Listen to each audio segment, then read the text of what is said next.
conveys information to the audience. A trope becomes a cliché when it's overused. Sadly, some of these tropes often perpetuate offensive stereotypes. Does this remind you of a woman?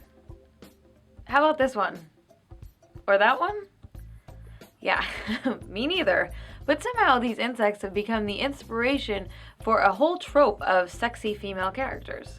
The evil demon seductress is a supernatural creature, usually a demon, robot, alien, vampire, most often disguised as a sexy human female. She uses her sexuality and sexual wiles to manipulate, seduce, and kill, and often eat, poor, hapless men by luring them into her evil web. One example of this trope shows up in the form of a Decepticon in Transformers 2, where Isabel Lucas plays an alien robot disguised as a sexy college co-ed sent to kill poor Sam.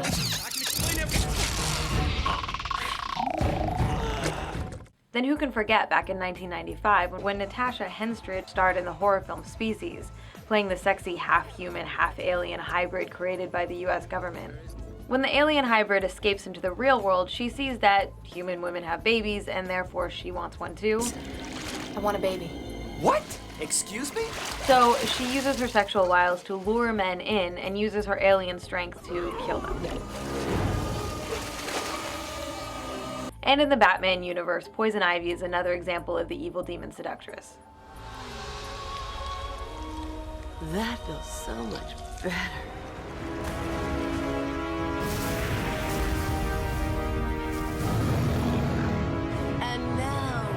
Together. And this trope even makes a couple of appearances in Buffy the Vampire Slayer.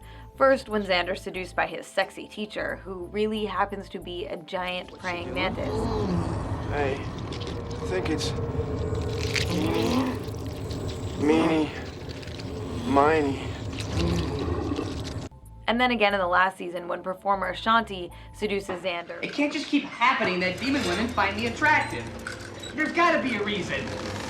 You just seem like a nice guy, that's all. And I wanted to get to know you. And kill me? Sure. It might also be worth mentioning at this point that one of the roots of this trope is based on a misconception that dates back to 1886 with a scientist named Leland Ossian Howard. Howard made the claim that the female praying mantis cannibalizes the heads of her sexual partners after mating. Well, it turns out this isn't exactly true.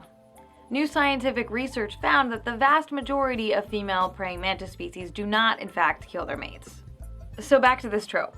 The amount of times that this character appears in speculative fiction is kind of astounding. The list goes on and on and on. In Star Trek's First Contact, we have the Borg Queen trying to seduce Data.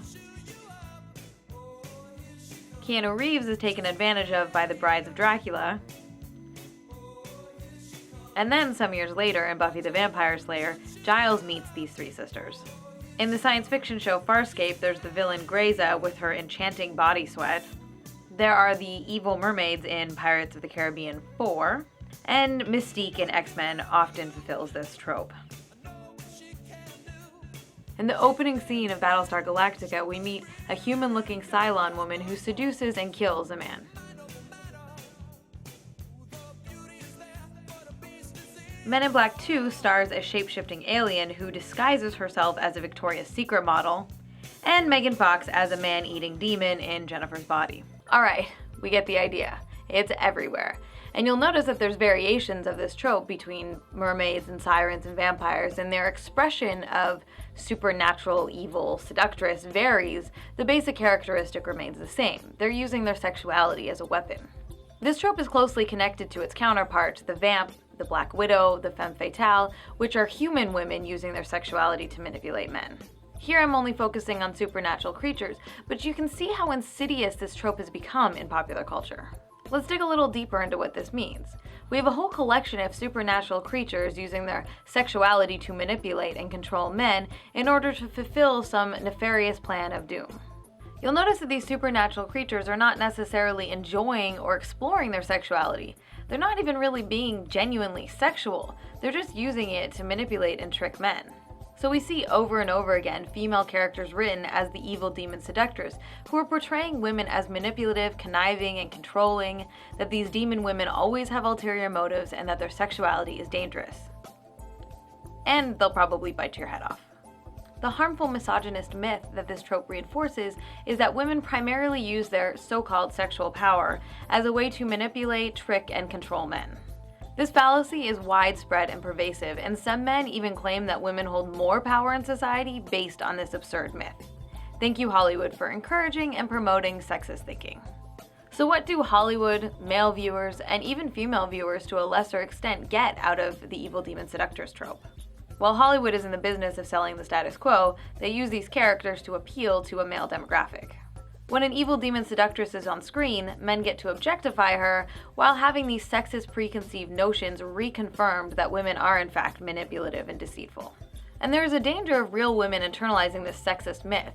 Instead of believing that our sexuality is something to be explored and celebrated, we're repeatedly told that it's our only form of social power. Hollywood writers, I don't have a problem with you occasionally making some of your villains female, but you've got to stop writing women whose primary weapon is her sexuality. I'll leave you with this clip of Alicia Silverstone in one of the worst movies ever made, saying something kind of cool. Using feminine wiles to get what you want, trading on your looks? Read a book, sister. That passive-aggressive number went out long ago. Chicks like you give women a bad name.